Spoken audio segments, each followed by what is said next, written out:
Sing for us, little mouse. Entertain your betters. The words sliced through the ambient murmur of the underground gala like a blade through silk. 200 of the city's most powerful and dangerous figures turned their attention to the center of the room, where Vittorio Marchetti stood with a champagne flute in one hand and cruelty dancing in his dark eyes. And in front of him, frozen like a deer caught in headlights, stood a waitress holding a tray of empty glasses. Sarah Donovan had worked this event for 3 hours without incident. She had navigated the glittering crowd of criminals, corrupt politicians, and their trophy companions with the practiced invisibility of someone who had learned that being overlooked was the safest way to survive. Her uniform was simple: black dress, white apron, hair pulled back in a severe bun. Nothing about her invited attention. But she had made a mistake. A single, catastrophic mistake. She had hummed. It was unconscious, automatic, a fragment of melody that had escaped her lips while she collected glasses from an empty table. Puccini, Nessun Dorma. Just 3 notes, barely audible above the string quartet playing in the corner. But Vittorio Marchetti had heard. And now the most feared mafia boss in the northeastern United States was staring at her with the predatory amusement of a cat who had discovered a particularly entertaining mouse. "I heard you," he said, loud enough for the entire room to hear. Humming, like a little bird who thinks she can fly with the eagles. He took a step closer, and Sarah felt the temperature drop 10 degrees. "Tell me, little mouse, do you think you have talent?" Sarah's throat constricted. She knew the smart thing to do was play along. Apologize. Make herself small and pathetic. Give him the satisfaction of her humiliation and pray he lost interest. "I'm sorry, sir," she said quietly. "I didn't mean to. That wasn't what I asked." Vittorio's voice cracked like a whip. "I asked if you think you have talent." The room was silent now. Even the string quartet had stopped playing. Sarah could feel 200 pairs of eyes boring into her back, could sense the anticipation in the air. These people had come here for entertainment, and Vittorio Marchetti was about to give them a show. At her expense. "Answer me," he commanded. Sarah lifted her chin. Something dangerous flickered in her chest, something she had spent years trying to bury. "I can carry a tune," she said carefully. Vittorio's lips curved into a smile that held no warmth. Carry a tune. How modest. He turned to address his guests, spreading his arms wide. "Ladies and gentlemen, we have a performer in our midst. A waitress who can carry a tune." Laughter rippled through the crowd. Cruel, anticipatory laughter. "I think," Vittorio continued, turning back to Sarah with glittering eyes, "that we should give her an opportunity to demonstrate. What do you say? A little entertainment between courses?" "Sir, I really don't think opera." Vittorio cut her off, his smile widening. "You were humming opera, weren't you? So let's hear it. Sing for us. Sing something that will impress my guests." More laughter. Someone in the back called out, "Give her an aria. Make her earn her tips." Sarah's hands were shaking. The tray in her grip rattled slightly, the empty glasses clinking together like wind chimes in a storm. She knew what this was. She had seen men like Vittorio before, men who derived pleasure from the suffering of those they considered beneath them. He expected her to stumble through a few off-key notes, to provide a moment of amusement that would reinforce his power and her worthlessness. He expected her to fail. And 2 years ago, she would have. 2 years ago, she had been so broken, so hollowed out by grief and betrayal, that she probably would have burst into tears and fled the room. She had been a shell of a person then, running from a past that haunted her nightmares and a future that seemed impossibly bleak. But 2 years was a long time. And Sarah Donovan was not the same woman she had been. If you are already feeling the tension, hit that subscribe button right now. You are going to want to see what happens next. Well, Vittorio's voice was impatient now. "We're waiting." Sarah set the tray down on the nearest table. Her movements were calm, deliberate, so different from the trembling uncertainty she had displayed moments ago that several people in the crowd exchanged confused glances. "What would you like me to sing?" she asked. Vittorio's eyebrows rose slightly. He hadn't expected composure. "Dealer's choice," he said, recovering quickly. "Surprise us." Sarah nodded once. She stepped away from the table, moving to the center of the room where the acoustics would carry best. The crowd parted around her, creating a natural stage beneath the crystal chandelier that cast fractured light across the marble floor. She closed her eyes. The room held its breath. And then she began to sing. The first note was soft, so soft that people had to lean forward to hear it. But there was something in that softness, something that caught the ear and refused to let go. It was the opening of La Wally's aria, Eben? No andro lontana. A piece about exile, about leaving everything behind, about walking alone into an uncertain future. Sarah had chosen it deliberately. As the melody built, her voice grew stronger, richer. Each note was crystal clear, pitched with a precision that spoke of years, decades, of professional training. The kind of voice that didn't belong to a waitress collecting glasses at an underground gala. The kind of voice that belonged on the world's greatest stages. The smirk faded from Vittorio Marchetti's face. Around the room, conversations that had been resuming in whispered mockery fell silent. Glasses that had been raised to lips were lowered. The string quartet's violinist, a session musician who had performed with the Metropolitan Opera, actually stood up from her chair, her mouth falling open in disbelief. Because this wasn't just good. This was transcendent. Sarah's voice soared through the vaulted ceiling of the underground venue, filling every corner with a sound that seemed to exist outside of time. There was grief in it, raw, unprocessed grief that made several women in the audience reach for their handkerchiefs. There was rage, too, buried beneath the sorrow like coals waiting to catch fire. And there was something else, something that seemed to speak directly to the soul of everyone who heard it. Truth. As she reached the area's emotional peak, Sarah opened her eyes and looked directly at Vittorio Marchetti.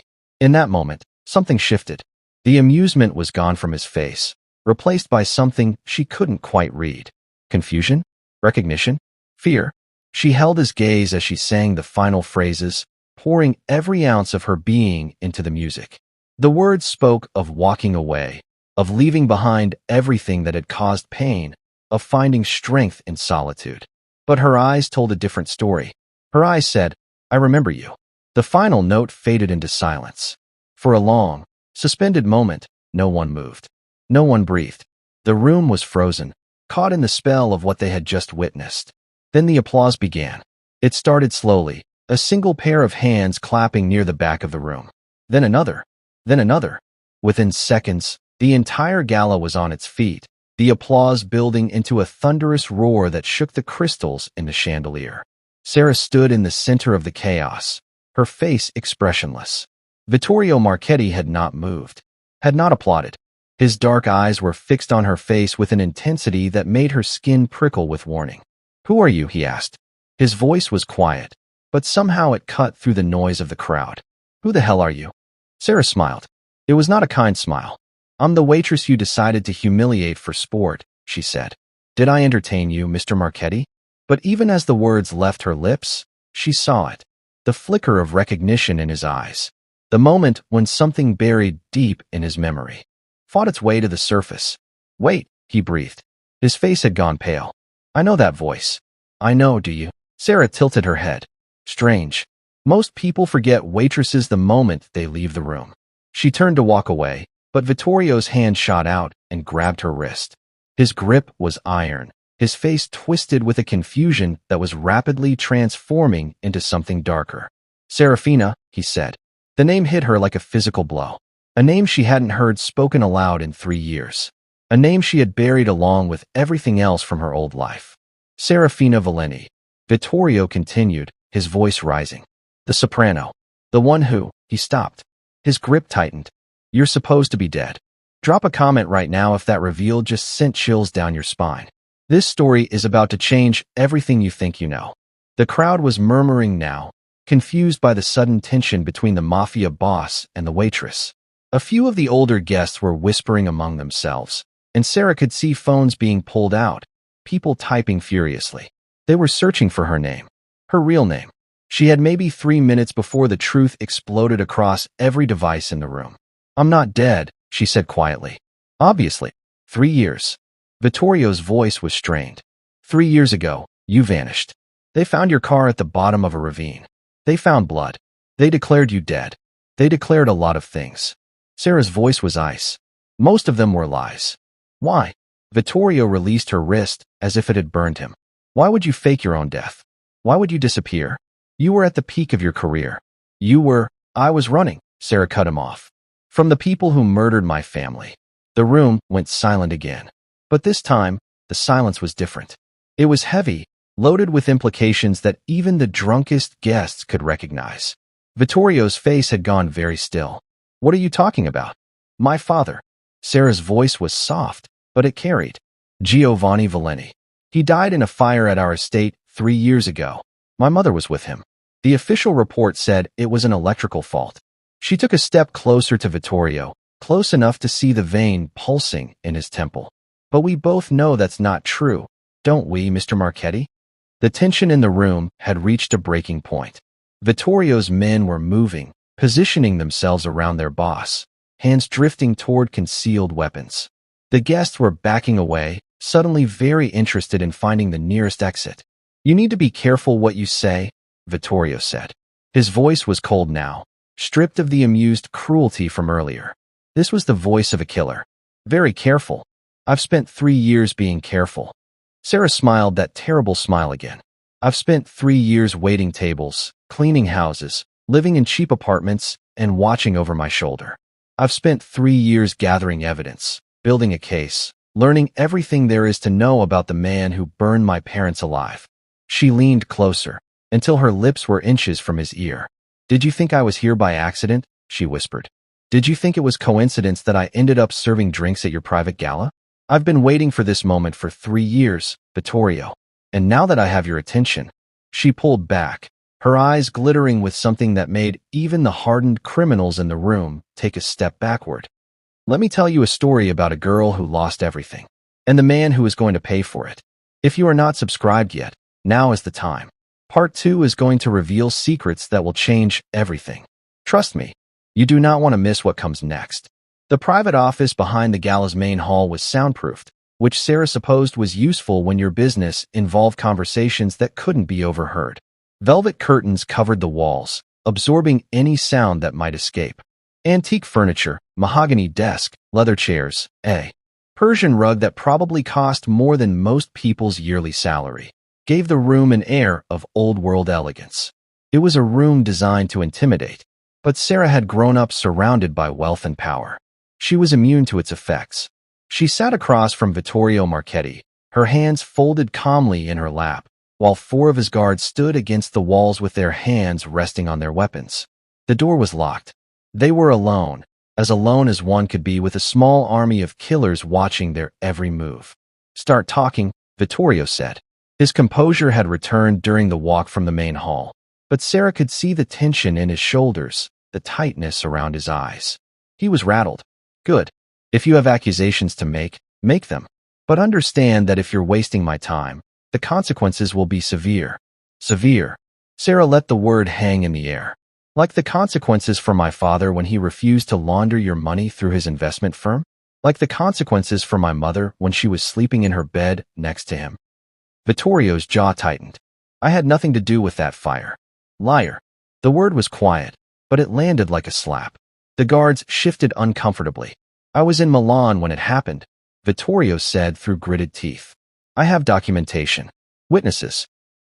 You were in Milan," Sarah agreed, "establishing an alibi while your men did the dirty work.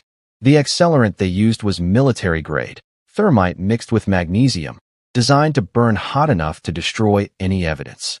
Your enforcer, the one they call the Ghost, purchased the components from a supplier in Newark 2 weeks before the fire." She pulled a folded piece of paper from inside her apron and slid it across the desk. "The receipts. Paid in cash, but the supplier kept security footage.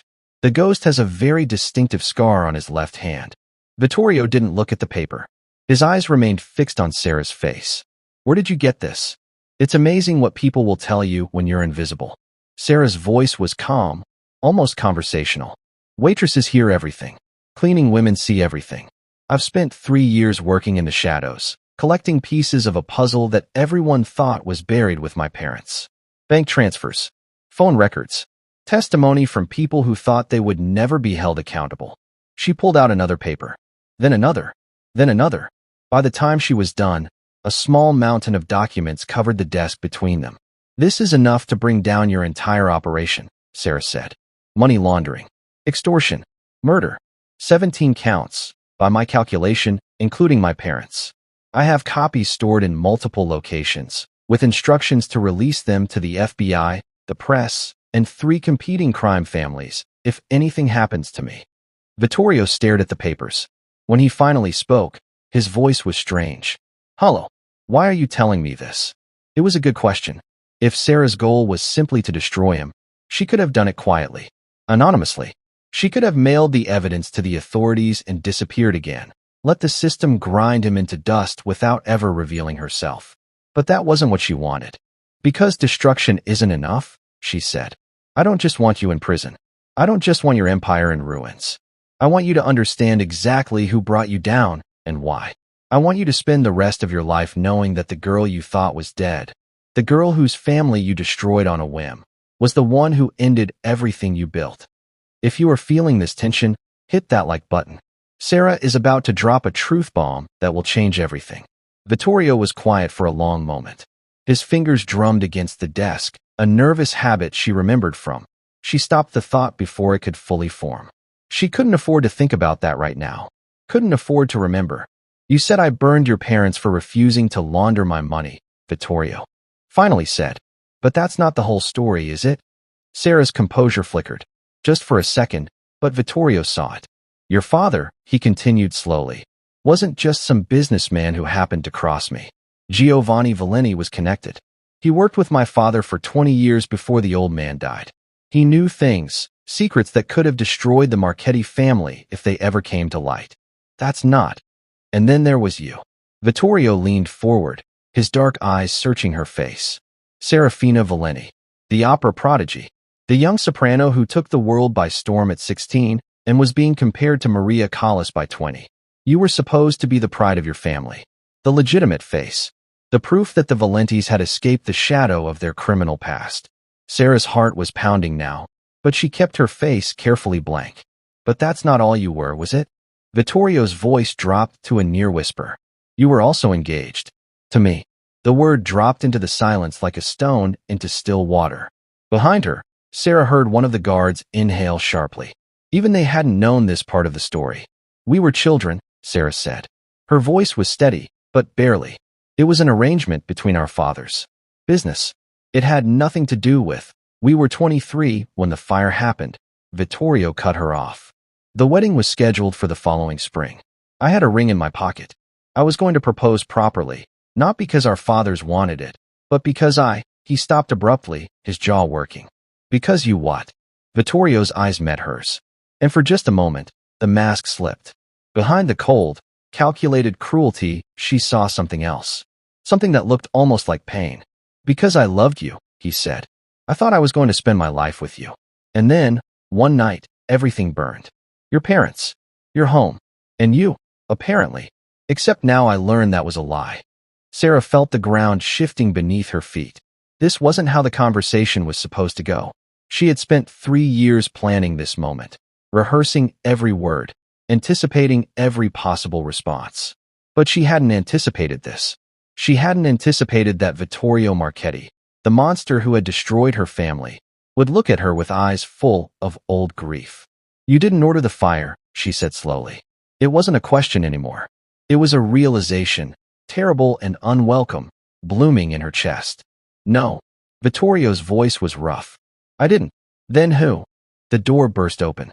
Sarah spun around to see a man standing in the doorway, tall, silver-haired, with a face that had haunted her nightmares for 3 years.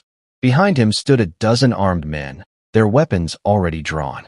That would be me, the man said pleasantly. Vittorio was on his feet in an instant. Uncle Marco, what is the meaning of this? Marco Marchetti, Vittorio's father's brother, the man who had served as regent during Vittorio's younger years, smiled a thin, cold smile. I'm sorry, nephew, but this has gone on long enough. He gestured, and his men fanned out across the room, disarming Vittorio's guards with brutal efficiency. The Valenti girl was supposed to die in that fire. Her survival is inconvenient, as is your continued sentimentality about the past. You, Sarah breathed. You ordered the fire, not Vittorio. Giovanni Valenti was going to talk.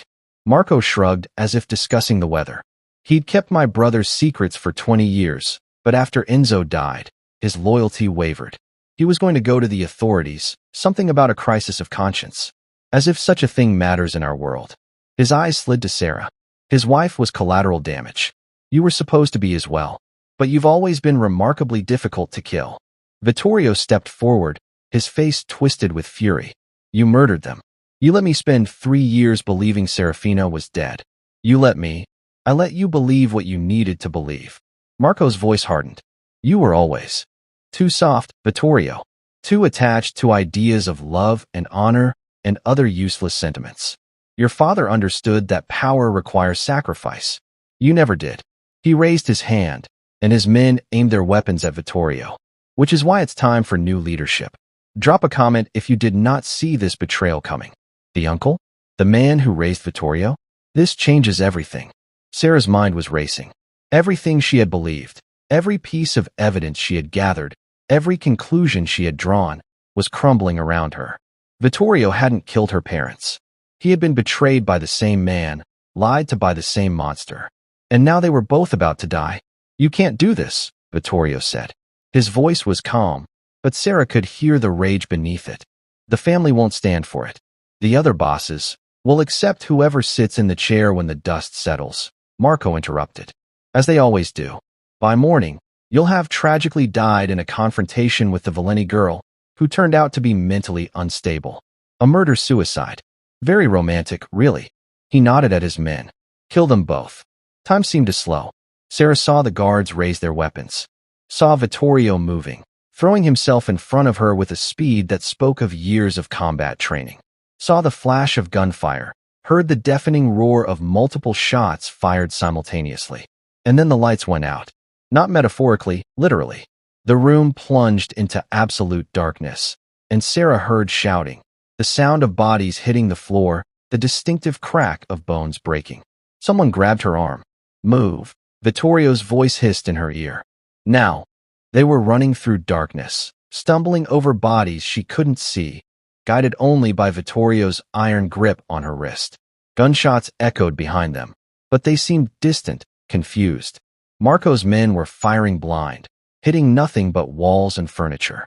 A door opened, a hidden panel in the wall, from the feel of it, and then they were in a narrow corridor, emergency lights casting everything in dim red. How did you? Sarah started. Later. Vittorio's voice was clipped. My people killed the power. They're loyal to me, not Marco. But we only have minutes before he recovers and comes after us. They ran through a maze of underground passages, taking turns seemingly at random. Sarah's lungs burned, her legs ached, but she forced herself to keep moving. She had questions, so many questions, but survival came first. Finally, they emerged into a parking garage. A black SUV was waiting, engine running, doors open. Get in, Vittorio ordered. Sarah hesitated for just a second.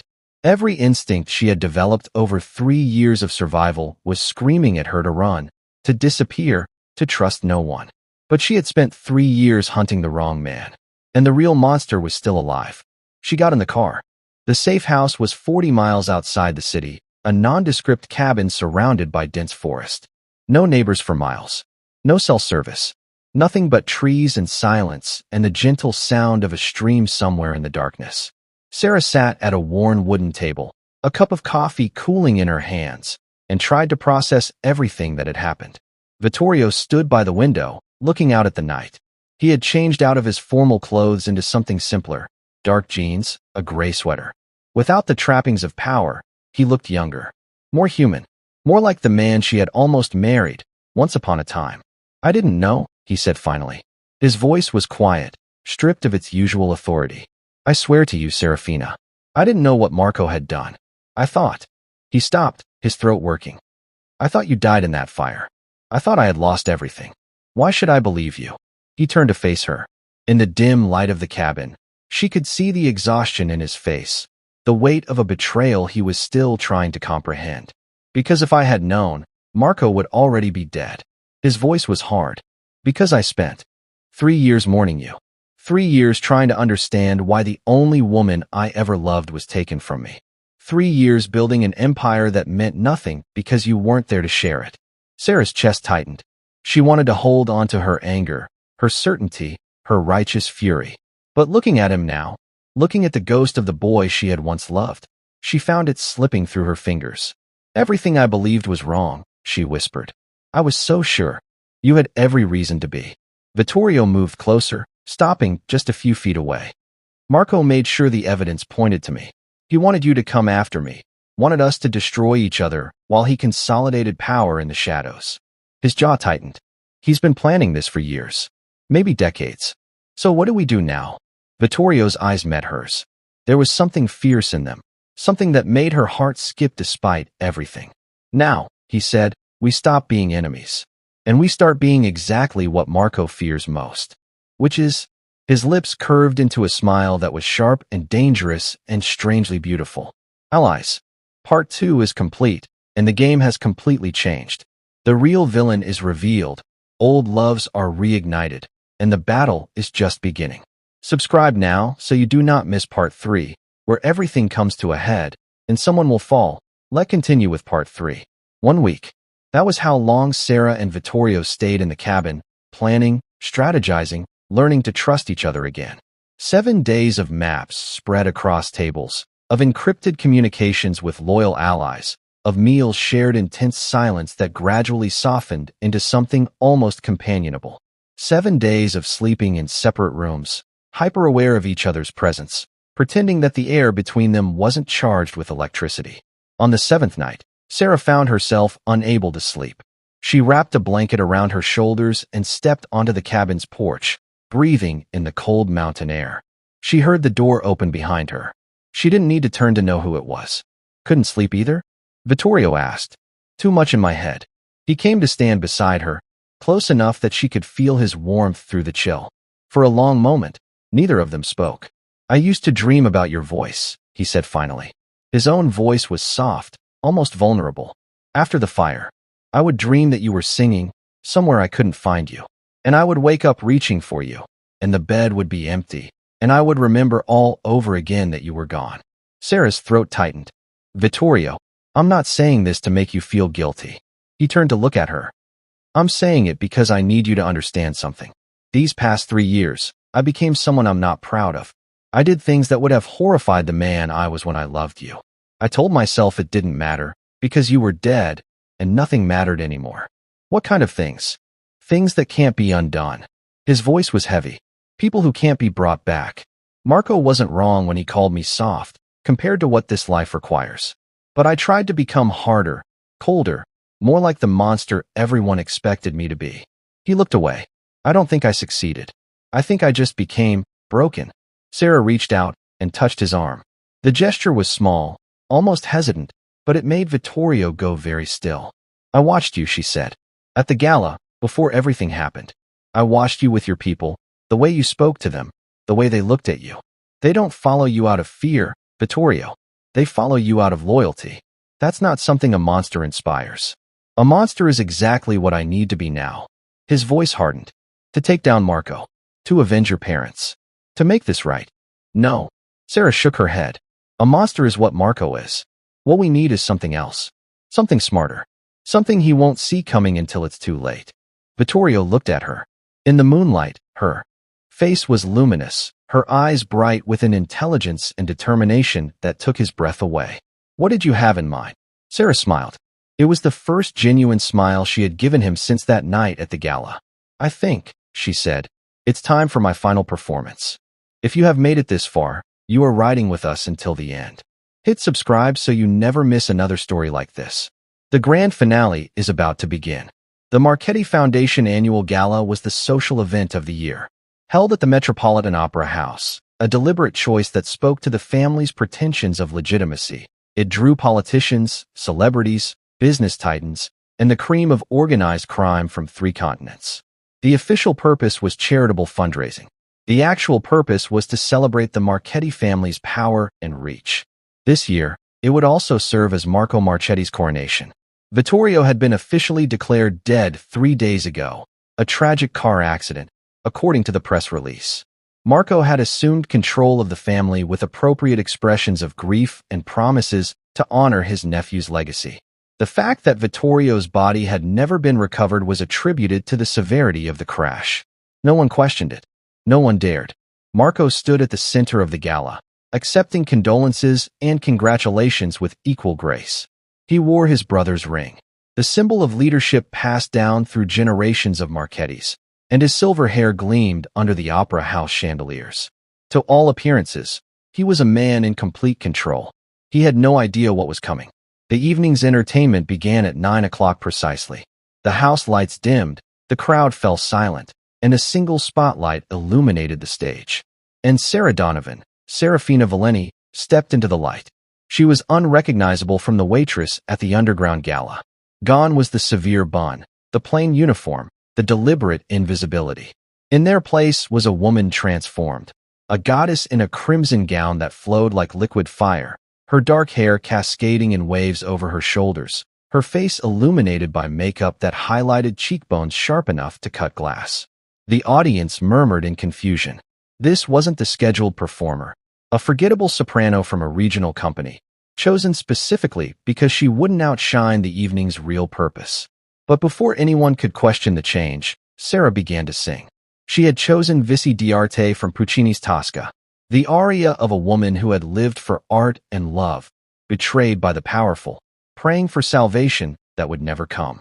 It was a piece she had performed 100 times in her previous life, on the greatest stages in the world. But she had never sung it like this. Every note was a weapon. Every phrase was aimed directly at Marco Marchetti, who sat in the front row with his champagne frozen halfway to his lips. Sarah sang of betrayal and suffering, of prayers unanswered and justice denied, and her voice filled the opera house with a power that made grown men weep. The audience was transfixed.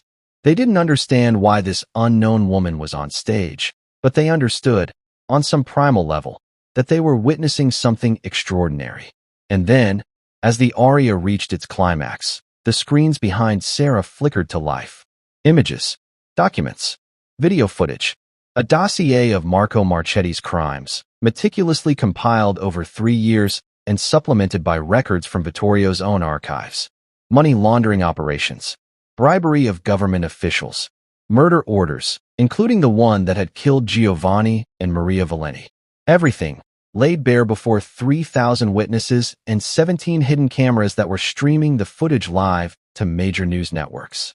The audience erupted in chaos. Marco was on his feet, his face twisted with rage. His guards were moving toward the stage, but they were blocked by the crowds of panicking guests. By the time they reached the steps, Sarah had finished her aria and was standing calmly center stage, a microphone in her hand. "My name is Serafina Valeni," she said.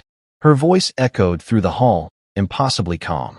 3 years ago, the man in the front row, Marco Marchetti, murdered my parents and tried to murder me. He has spent decades building a criminal empire on blood and betrayal. Tonight, that empire ends. Marco finally reached the stage. He was trembling with fury, his carefully maintained composure shattered. "You stupid girl," he snarled. "Do you think this changes anything? Do you think anyone will believe? They already believe." The new voice came from the wings.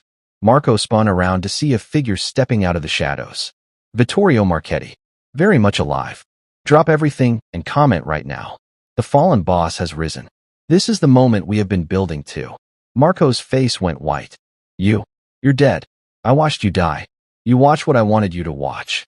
Vittorio's voice was ice. A staged accident. A body that conveniently couldn't be recovered. All the elements of a convincing death, because I learned from the best. He stepped closer to his uncle, and even from across the stage, Sarah could see the controlled violence in his movements. "You taught me that illusion is power. You just never expected me to use it against you. The family will never accept you back." Marco was backing away now, his eyes darting around for an escape route. "You're finished. Both of you. My people, your people are currently being arrested." Vittorio smiled, and it was the smile of a predator who had finally cornered his prey. "I made some calls while I was dead. The FBI has been very interested in those documents Serafina compiled. So have the Caruso family, the Benedetti family, and about 6 other organizations you've been stealing from for years." As if on cue, the doors of the opera house burst open. Agents in tactical gear flooded in, followed by men in expensive suits whose faces Sarah recognized from her research. Crime bosses. The ones Marco had betrayed. Marco's guards melted away. There was nowhere to run. "You can't do this," Marco whispered. His voice had lost all its smoothness, revealing something small and desperate underneath. I'm family. Blood. You don't turn on blood. You turned on blood when you killed my fiancé's parents. Vittorio's voice was quiet, but it carried. You turned on blood when you let me believe the woman I loved was dead. You turned on blood when you planned my murder. He stepped forward until he was inches from Marco's face. I'm not turning on you, uncle. I'm giving you exactly what you've earned. He nodded at the approaching agents. Take him.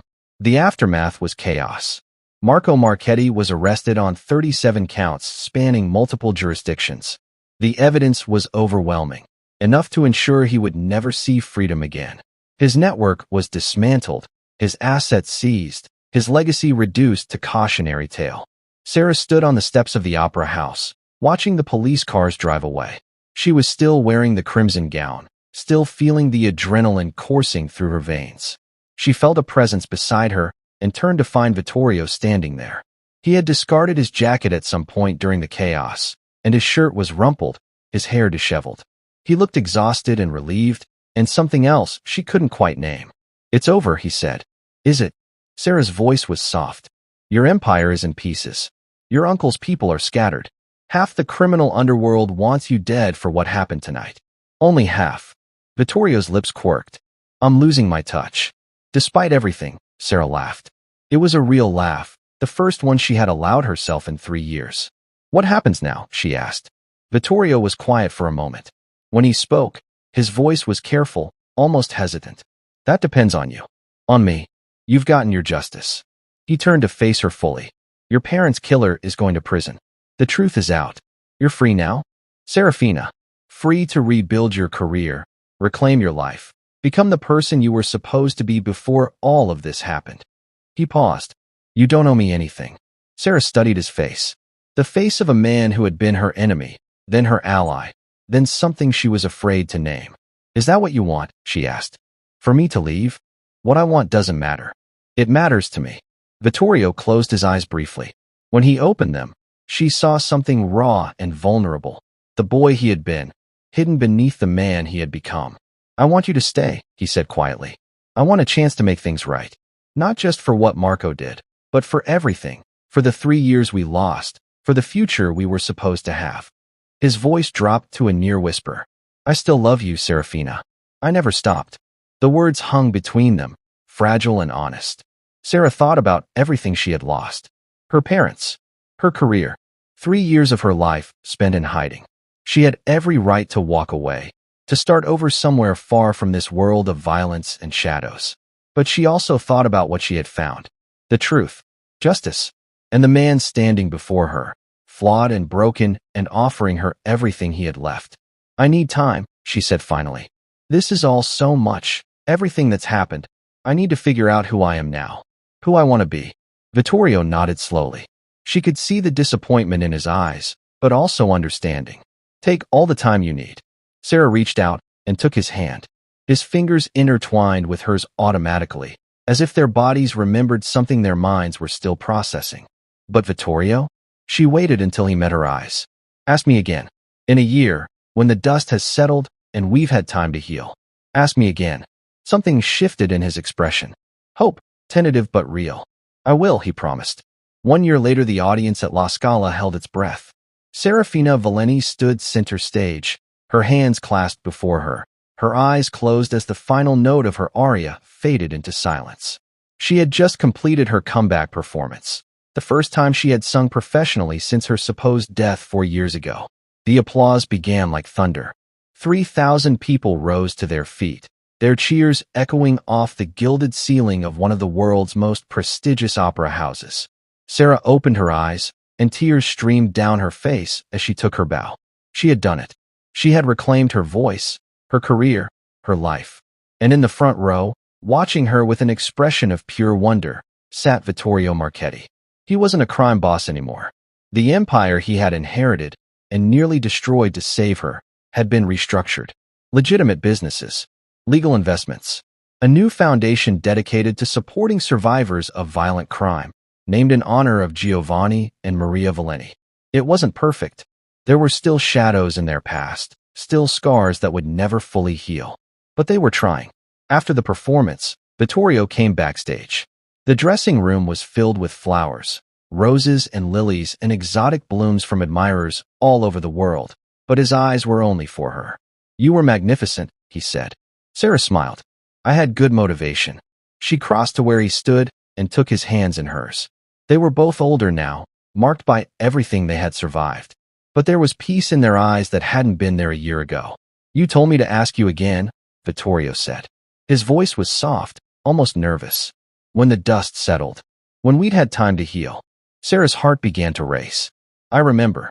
Vittorio reached into his pocket and produced a small velvet box. He opened it to reveal a ring, not the elaborate, ostentatious symbol of power that might have been expected, but something simpler. A single diamond, set in a band of white gold. Beautiful in its understated elegance. "Serafina Valeni," he said, "I have loved you since we were children. I lost you, mourned you, and found you again.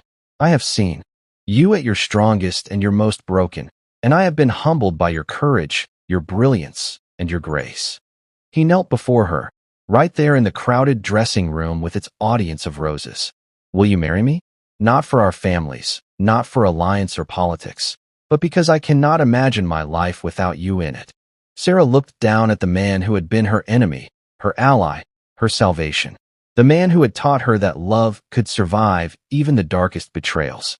"Yes," she whispered.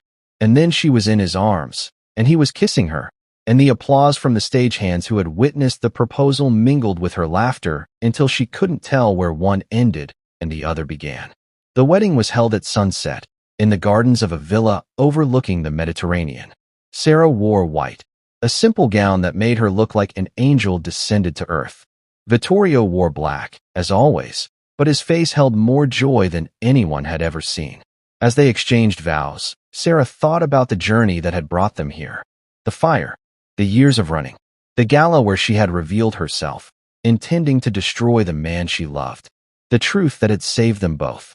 She thought about her parents, who had sacrificed everything to protect their daughter. She hoped, wherever they were, that they could see this moment, that they would be proud. And when Vittorio slid the ring onto her finger, she began to sing. Not an aria of grief or revenge, but something new, something she had written herself in the quiet hours of the past year while she healed. A song about loss and survival, about love that endured through darkness, about finding home in the most unexpected places. Her voice rose into the sunset, pure and powerful and free. And in that moment, Serafina Valeni finally understood. She had spent her life singing other people's stories. But now, at last, she was the author of her own. You have reached the end of this journey. If this story moved you, if it made you hold your breath, or cry, or believe in the power of love and justice, then do 3 things right now. Subscribe so you never miss another story like this. Like so more people can experience the magic. Comment and tell me what moment hit you the hardest. Was it the first song? The betrayal reveal? The proposal? I want to hear from you. Stories like this exist because of readers like you. Thank you for being here. Thank you for caring about these characters as much as I do. Until the next story.